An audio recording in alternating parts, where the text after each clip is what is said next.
Ngayon po ay ibabahagi ko po sa inyo ang isa sa paborito ko na manhwa, sana po ay tangkilikin ninyo. Ito ang Omniscient Reader's Viewpoint.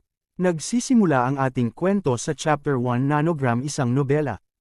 Makikita na ang nobela ay iisa lamang ang views. T is a web novel na walang nagbabasa. Ang nobela ay pinamagatan, 3 Ways to Survive the Apocalypse. Mapapansin na ang episode na 1379 na hanggang 1389. Ang mga komento ay iisa lamang ang mga bilang. May nagsabing bakit walang nagbabasa dito, isa itong likhang sining. Ang total number ng episode ay 3,149 na average. View count 1.9. Comment count 108. Ipinakikita ang isang lalaki na nagbabasa sa kanyang cellphone. At iniisip niya na, at muli, sino ang magbasa ng web novel na may mahigit na 3,000 episodes? Ako lang, reader, at inabot pa ako ng 10 taon para makakuha sa last episode. Ang huli at hindi pa nababasang episode. 3,149. Noon, wala siyang idea, at napunta tayo sa binabasa niyang nobela. Makikita ang mga sari-saring mga halimaw. At ang isang tao na nakatayo sa harapan ng mga dambuhalang halimaw. Ang araw na natapos ko ang nobela, at ang relay ng tren ay nag-spark, at pinapakita ang ulo na may ginintuan na sungay. Hindi pwede, alam ko ito. Wika ng lalaki. Alam ko kung saan patungo ang storya na ito. Sa loob ng tren may nagpakitang isang nilalang na may ginintuan na sungay. Ang kwento, ako lang ang nagbasa ng nakaraang 10 taon, ay naging realidad. At pinapakita ang mundo na kinatatayuan ng dalawang individual nila ay tila nawasak. At may dalawang espada ang nagtutungalian. Na dalawang individual na naglalaban. Na may pambihirang lakas. Ikaw, wika ng nakaitim na lalaki sa kanyang kalaban. Ngunit ang isa ay nakatingin lang. Muli tinanong ng nakaitim kung sino siya. At tanging tingin lang ang sagot niya. At patuloy ang kanilang labanan. At napaatras ang lalaki at napangiti. At sinabing, at ako, at muli bumalik tayo sa realidad. Sinabi niya na hindi ako makapaniwala na eto na ang final episode. Kinakabahan siya na basahin ito sa pananabik. At ang wakas, makikita sa kanyang muka ang saya at pinindot na niya ang final episode 3,149. Bilang isang tao na alam na ang mundo kung paano magwawakas. At pinapakita ang 9 na tao na nakatingin sa malayo. 3 Ways to Survive the Apocalypse. May 3 paraan para makasurvive sa apocalypse. Ang lahat ay naglalabas at naging malinaw ngayon. Pero isang bagay ang tiyak. Kung binabasa mo ito, makakasurvive ka. Wakas final episode. May lumabas na isang notice na ito na ang last episode. Na ikinabigla ng nagbabasa. Totoo ba yun na yun, wika niya habang sinaswipe-swipe ang kanyang cellphone. Makikita na ang nagbabasa ay nakaupo sa isang pampublikong sasakyan. At patuloy siyang nakatutok sa kanyang cellphone. Episode isang 3 Ways to Survive the Apocalypse. Ako si Dokya. Ang ibig sabihin ng kanyang pangalan ay Only Child. Ganito ko ipakilala ang aking sarili sa iba. At 9 sa 10 ang hindi nakakaintindi sa akin. So ikaw ang nag-iisang anak. Oo, pero hindi yun ang ibig kong sabihin. O kung ganon, ano ang ibig mong sabihin? Ang pangalan ko ay Dokya Kim. Binigay sa akin ng ama ko yung pangalan dahil gusto niya akong lumaki na matatag at independenteng tao. Pero siguro ang pangalan ko ay isang sumpa. Kasi, naging lonely at single ako. Sa buong buhay ko, wika niya sabay kamot sa ulo. Ito ay ako sa a nutshell. Dokya Kim, 28. Nagtapos sa third-rate college at kasalukuyang employed. Bilang contractor sa A, subsidiary ng A malaking corporation. Ang aking libangan ay magbasa ng web novels habang nakasakay sa subway. Ngunit ngayon ang aking pagsakay sa subway ay hindi kapareho ng mga nauna. Nang may nagsabi, on, mo, sa kakatutok mo dyan ang baka masubsub ka sa iyong cellphone. Wika ng isang magandang babae. Ito ay si Shan Gayu. Mula sa HR, binabi naman siya ni Dokya. Tinanong ng magandang dilag kung pauwi na siya. Sumang-ayon naman si Dokya at tinanong niya rin ito kung pati siya ay pauwi na. Sumang-ayon naman ang babae at sinabing napakaswerte niya at ang kanyang team manager ay umalis at pumunta sa business trip. Hindi makapaniwala si Dokya na ang isang popular na babae ay nagka-interest na kausapin siya. Ikaw ba? Karaniwang sumasakay sa subway pag umuwi. Galing sa HR assistant, manager sa finance team, man-eager. Pusta ko may line ng mga lalaki na naghihintay na mag-drive sa bahay niya. Sinabi ni San Gayu, na nakaraan lang ay may nagnakaw ng kanyang bisikleta. Tinanong ni Dokye kung ginagamit lang niya ang bisikleta pag pumapasok sa trabaho. Sumagot naman si San Gayu, na netong mga nakaraan ay malimit siya mag-overtime kaya naisipan niya magbisikleta para ma-exercise na rin. At meron din siyang personal sa rason. Napaisip si Dokye na ngayon nakikita niya siya ng malapitan na kung bakit ang mga kalalakihan ay tinitignan siya mula ulo hanggang sa kanyang heels. Mabuti, wala sa iyan ang nag-aalala sa akin. Siya at ako, mabuhay ng ganap na ibang buhay. At para alam mo, hindi si Sanga ang dahilan kung bakit subway read ngayon ay iba, at nagsalita ng ibang lengguwahe si San Gayu. Humingi naman ng dispensa si Dokye dahil hindi niya ito naintindihan. Sinabi ni Sanga na ito ay isang Spanish ang ibig sabihin. Pakiusap bigyan mo ako ng pera. Wika niya habang nakatingin sa cellphone. Sa isip naman ni Dokye na, nag-aral siya sa subway ng ibang lahi. Nag-aaral ka ng mabuti wika ni Dokye. Ikaw Dokye ano ang iyong binabasa tanong naman ni San Gayu. Ngunit si Dokye ay ayaw ipakita ang kanyang binabasa. At di na siya nakahindi ipinakita na niya. Ito ay ang World After the Apocalypse. Isa bayang nobela tanong ni San Gayu. Oo, maaari mo bang sabihin na nag-aaral ako ng Korean? Nana, wika naman ni Dokye na medyo nahihiya. Ngunit sinabi ni San Gayu ay gusto niya ang mga novels. At sinabi niya ang mga paborito niyang mga tao na manunulat. Tinanong niya si Dokye kung sino ang paborito niya na manunulat. Sinabi naman ni Dokye na hindi niya ito makikilala kahit nasabihin pa niya sa kanya. Sa totoo lang hindi niya ipinagmamalaki ang kanyang hobby ang rason ngayon ay hindi katulad ng mga nauna. Dahil 3 Ways to Survive the Apocalypse, o TWSA. Sa madaling salita, sinimulan ko itong mula 10 years na nakakaraan. At ngayon na ang wakas. Ang mga tao ay nagtataka kung bakit lubha ako naguguluhan sa wakas ng nobela. Ngunit ang story na ito ay partikular ay napakahalaga sa akin. Sinimulan ko itong basahin mula nung ako pa ay nasa 8 baitang. Binabasa ko ito kapag ako ay nababyuli sa school. At nang ako ay bumagsak sa aking entrance exam. At hanggang sa mag-third year college na ako. At kahit na nasa military service ako patuloy ko pera nito binabasa. At kahit na ngayon hindi ay stable na contract worker sa nilipatan kong kumpanya. Nakakainis ano ang point neto wala man akong kahit isang magandang alaala. NAPAKAIT na ang katotohanan na mundo na ito na sumusunod ko sa maraming taon ay magtatapos na. Ngayong araw na i-upload ang epilogue ng TWSA. Isang grand serial na binubuo ng 149 na episodes. Isang 10 taon, epic journey. Nagsimula iyon sa akong mga late teens at nagtapos sa aking adulthood. Hindi ako makapaniwala na matagal ang serye na average view count lang. Nang isa. Ang unang kabanata, may around 1,200 views, pero sa chapter 10, may 20 views lang. Tapos bumaba sa 12 ang view count ng chapter 50. Ang story nato ay sinulat lang para sa akin. Isang message ang lumitaw sinasabing gusto niyang suportahan ang author at bigyan ng donation. Pero ang hirap para sa akin na kahit matapos. Kaya nagpasalamat na lang ako. Ang may akda sa pagsulat ng komento.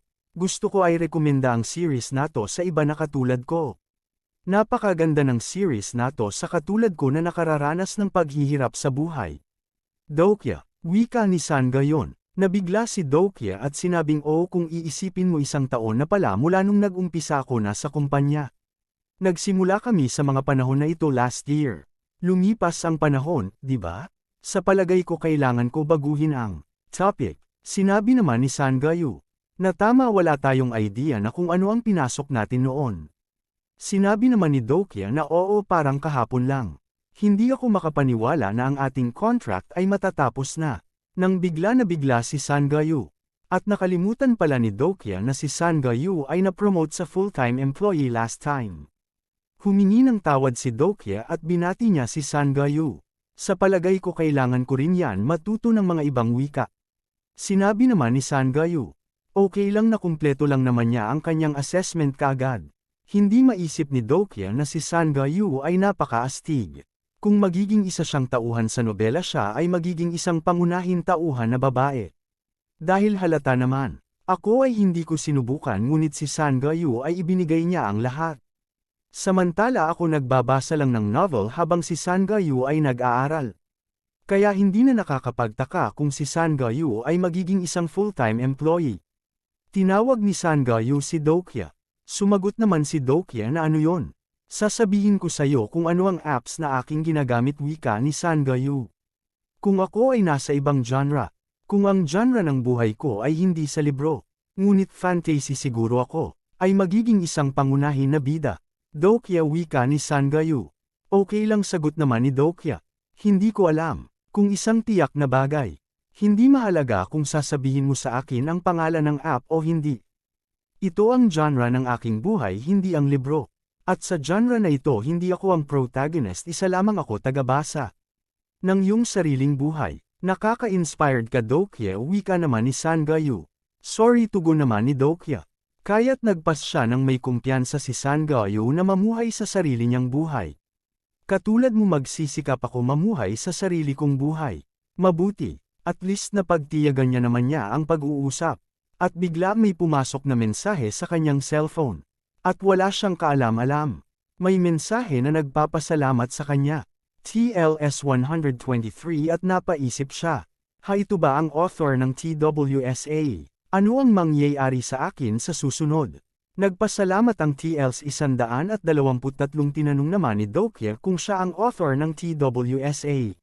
Nagreply ang TLS at nagpasalamat siya dahil sa kanya ay natapos niya ang kanyang story at nanalo siya ng isang gantimpala sa contest.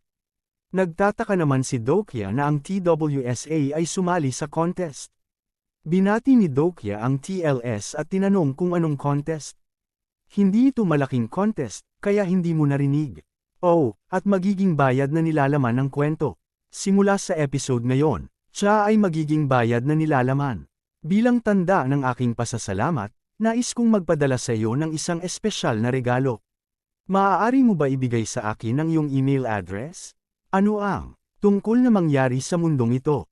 Ngayon, tanong ni Dokya. Sinabi naman ng TLS dahil sa kanya pwede na niya ilabas ang kanyang story. Namangha naman si Dokya dahil nanalo ang TWSA sa isang story contest. At nakatangap pa siya ng isang mensahe. At ngayon ito ba ay isang regalo na card? Napakabuti neto kung $50 na card ito. Mr. Dokya Kim, magsisimula sa 7 PM ngayon araw ang TWSA ay mababayaran na ang content. Ito ay makakatulong sa iyo, hinihiling ko na gawin mo ang makakaya mo.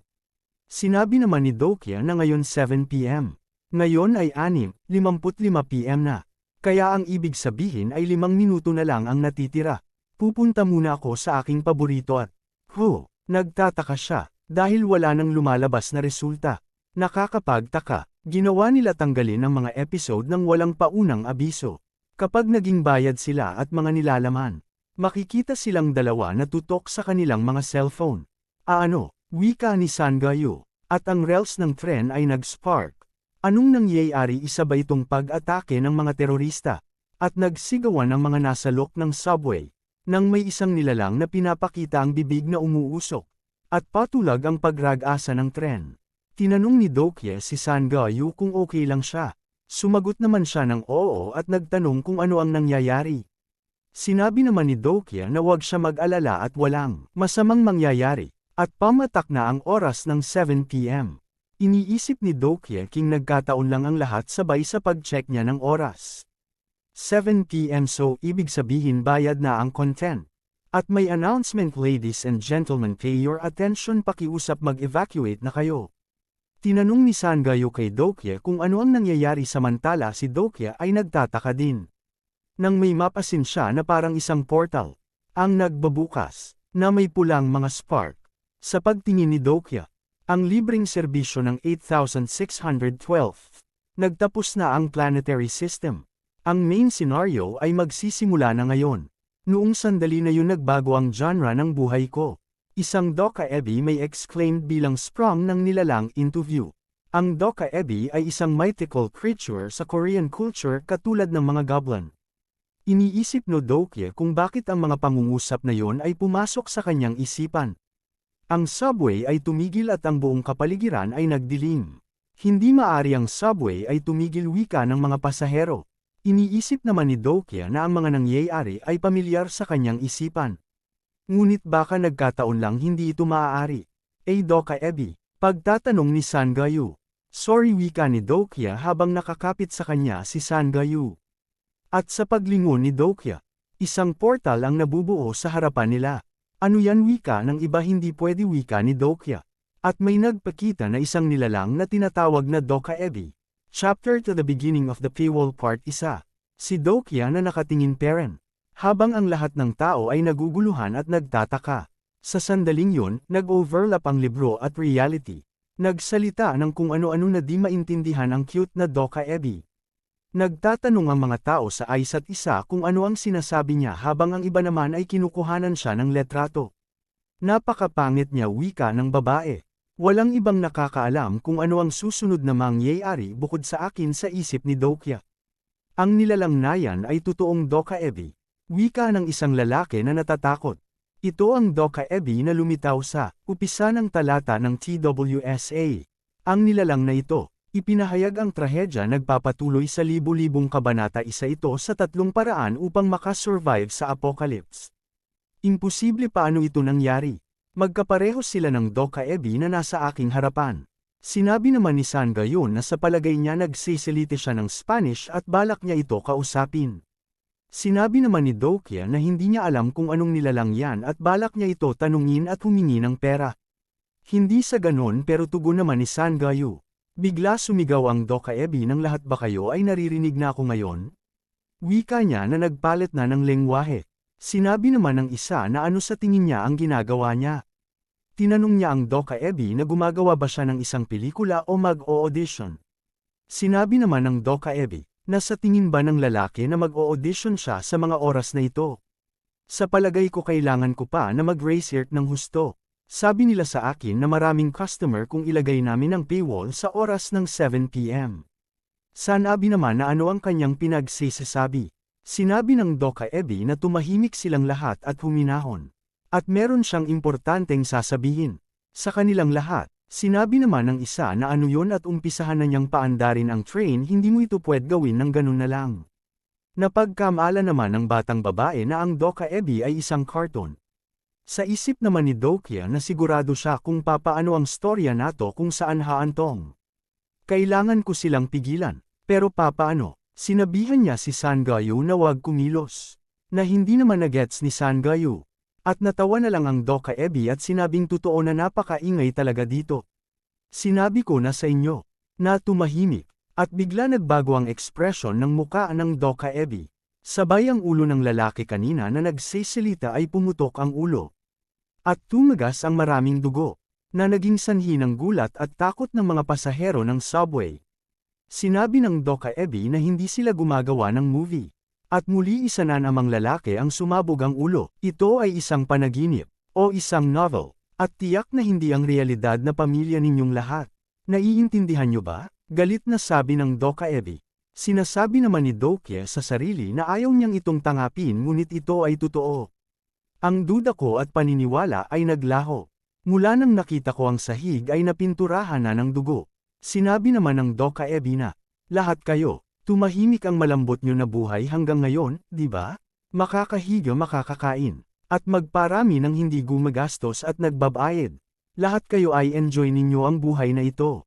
Wika ng Doka Ebi habang tumatawa. Ngunit ngayon ay tapos na ang lahat. Lahat ay walang libre habang nabubuhay, hindi ba? At ang mga pasahero ay takot na takot. May lumapit na isang lalaki at nag-offer ng pera. Sangayu, hindi ba yun si Mr. Han mula sa finance team, wika ni Dokya. At sumang-ayon naman si Sangayu. Sinabi ng lalaki na kung ito ay dahil sa pero ay bibigyan niya ito kahit magkano pa. Magkano ba ang gusto mo, 1 milyon or 2 milyon o higit pa? Sinabi naman ng Doka Ebi na inaalok ba niya ang kanyang pera sa kanya. Sinabi naman ng lalaki na inibibigay niya kung magkano man ang gusto niya basta papaalisin na siya sa lugar na iyon. Sinabi ng Doka Ebi na ang pera ay mabiti, ginagamit ito sa lahat ng bagay pati sa argumento ng dalawang tao. Sumangayon naman ang lalaki at sinabing ang pera ay nagreresolba ng kahit ano. Ngunit sa isang pitik ng Dokaebi ang kanyang pera ay nasunog at naging abo. Na ikinagulat ni Mr. Han. Sinabi ng Dokaebi na ito ay pwede labang sa kanilang nakaraan na oras. Ang pera na yan ay walang halaga sa macroscopic dimension. At binigyan niya ito ng babala na kung susubukan pa niya itong abalahin ay pasasabugin na niya ang ulo neto. Napahawak sa noo ang Dokaebi at sinabing wala ng oras para sa walang kabuluhan na usapan. Hindi ko napapahirapan pa sabihin ito sa inyo. Kaya sasabihin ko na ito ng mabilisan sa inyo. Upang kumita ng pera sa inyong sarili. At lumipad ang Dokaebi at sinabing, ang channel number B7623 ay nagbukas na. Ang constellation ngayon ay gumagawa ng entrance at may mga naglabasan na tila mga status window sa kanilang harapan. Nagtataka sila kung ano yon. Mapapansin ng isang lalaki na puti ang buhok na tila nasisiyahan pa sa nangyayari.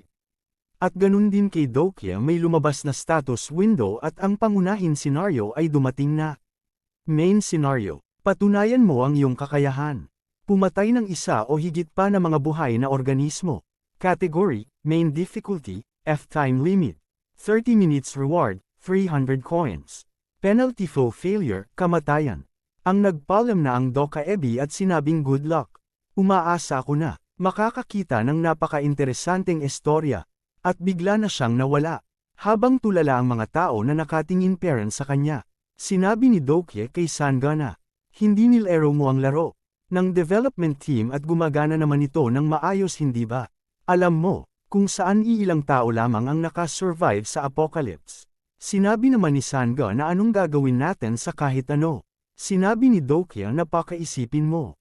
Kasama na tayo sa laro ngayon. Isang laro wika ni Sanga. Simple lang lahat ng laro ay may patakaran kailangan lang natin sundin ito. Habang si Sanga ay nagtataka parent. Sinabi ni Dokia na kailangan nilang malaman kung ano ang rules na yon. At tumingin sa paligid-ligid. Sa kabilang banda isang Dokaebi na may antena. May ilang mga bangkay sa cabin ng subway. At ang mga nagtatrabaho sa mga office ay nanginginig at nababalutan ng mga dugo. At ang isang matandang babae ay mataimtim na nananalangin sa kanyang inuupuan. Hindi ako si Dokia na hanggang ngayon ay hindi pa rin makapaniwala sa mga nangyayari. Ngunit hindi na niya ito mapagkakaila. Wala na siyang pagpipilian kundi tagapin ito. Hindi ko alam kung bakit ngunit. Ito ay malinaw na. At ang dalawa pinipilit na makalabas. TWSA na matagal ko na binabasa makalipas ang ilang taon. At dumating ngayon sa buhay ko sa harapan ng mga mata ko. Nag-isip si Dokia kung ano at kung papaano siya makaka-survive. Episode 3 Chapter Isang The Beginning of the Paywall. Part 2. Okay lahat kayo huminahon. Wika ng isang boses. Huminga kayo ng malalim at itigil niyo muna ang inyong mga ginagawa. Kailangan ninyo huminahon. Pwede ko bang makuha ang inyong atensyon kahit sandali lang? Katulad ng alam ninyo isa itong national emergency. Katulad neto kahit mga maliliit na kaguluhan ay maaaring humantong sa isang mapakabigat na kaguluhan. Kaya ngayon ako ang maghahawak sa sitwasyon neto ngayon. Sumigaw ang isang lalaki at nagtanong kung sino ba siya. Sinabi naman ng isa na isang national emergency ano ang iyong pinagsisasabi. At nagpakilala ang lalaki na isang military ministry of defense. Na si Hyun Seong Lee, isang army lieutenant at kasalukuyan sa serving unit ng 6,502. Nabigla naman si Dokia sa nalaman niya. Sinabi ng lalaki na nakatanggap siya ng isang mensahe mula sa kanyang unit. At nakita nila ang mensahe na nagpapahayag na isa nga itong national emergency. Nagtanong ang isang lalaki kung ano na ang nangyayari sa mundo. Sinabi ni Hyun Seong na sinusubukan niya na kumontak sa kanilang kampo. At ang isa pang tao na naisapang nakakairita ay nagtanong ng pag-alit at tinanong kung ano ang ginagawa ng Blue House at inuutusan pa niya siya na tawagan ang presidente. Humingi ng pasensya si Hyun Seong dahil isa lamang siyang sundalo at wala siyang access upang tumawag sa Blue House ng direkta. At tinanong naman ng lalaki kung ganun paano mo makokontrol ang situation ngayon. Samantala si Dokia ay alam na ito ay biglaan na magiging isang national emergency. Wala nang iba pa para magulat pa siya. Para sa kaligtasan ng lahat. At nasa isip pa rin ni Dokia ang pangalan ng army na si Lieutenant Hyun Seong Lee. Kilala ko siya. Ngunit di ko pa siya nakikita sa personal. Ngunit kilala ko siya sa kanyang pangalan. Steelblade, Hyun Seong Lee, Republic of Korea, Army Lieutenant. Isa siya sa suportang karakter ng TWSA. Napakahirap isipin na ang karakter sa TWSA ay bigla na lang magpapakita. Ngunit, ganito ba ipinakilala si Hyun Seong Lee na ipinakilala sa totoong kwento? Hindi. Ako ay ganap na tiyak na si Hyun Seong Lee ay hindi agad ipinakilala sa kwento. Sa orihinal ipapakita pa lang siya pagtapos ng first scenario kay ano ang nangyayari. Kung babasahin ko ito muli malalaman ko kung ano ang totoong nangyayari. Sumigaw ang isang tao at sinasabi ang Prime Minister ay nag-speech. At totoo na level 1 national emergency. Talaga, tinawag naman ng pansin ni Sang Ga-yu si Do-kya at pinakita ang Prime Minister sa cellphone. Mga mamamayan ng Korea. May mga ulat na hindi nakilala na pag-atake ng mga terorista. Sa Seoul at sa iba pang panig ng bansa, nilalabanan ng gobyerno na ito gamit ang lahat nilang magagawa. Ito mismo ang nasa story. Tama, madali lang paniwalaan na isa lamang itong pag-atake ng mga terorista. Pero ngayon naririnig ko ang mga yan ay nakakatawa. At nagtataka ang ibang mga tao kung bakit ang Prime Minister ang nagsisilita at hindi ang presidente. Nagawa na ba makuha ng mga terorista ang presidente? Hindi ko alam, nakita ko lang yun sa isang comment sa isang video tapos isang sabi-sabi lang wika naman ng isa na mga walang alam. At bigla nagulat sila sa isang putok na nagmula sa kanilang cellphone. Ang Prime Minister ay namatay sa pagsabog ng ulo. At nawala na ang signal. At sumigaw ang Doka-ebi, hindi ba't sinabi ko na sa inyo? Hindi ito isang biro katulad ng terorista, wika niya. Habang lumabas na ang kanyang pagkademonyo. Sa palagay ko hindi ninyo pera naiintindihan. Sa palagay nyo ba naglalaro tayo ngayon? Okay, sige, sa aking pagpananaliksik ang mga tao dito sa bansang ito ay mahusay sa mga laro. Kaya ngayon itataas natin ang hirap. Tayo na, wika ng Doka-ebi na tumatawa pa.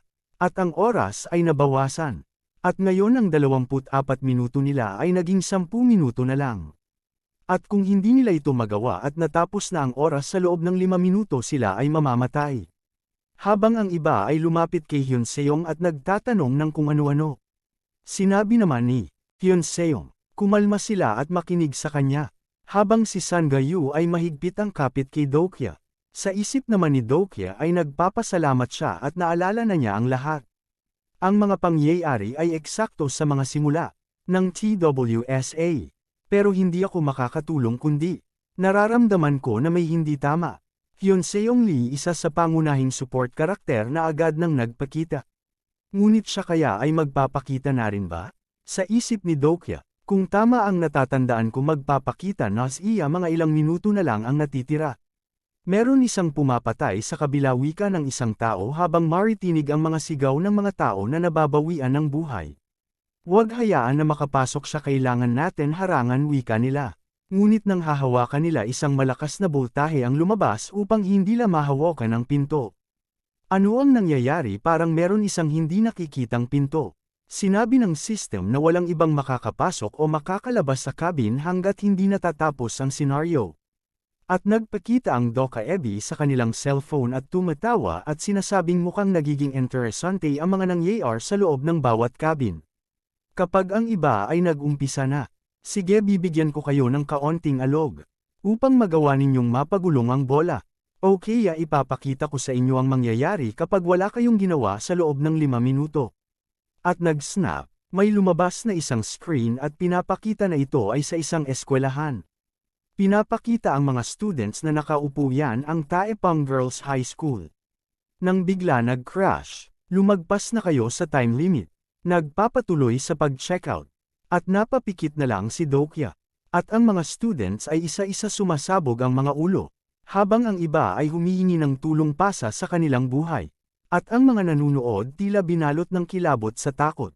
At makikita ang dalawang babae na magkaibigan. Maya-maya pa makikitang sinasakal na ng isa ang kanyang kaibigan.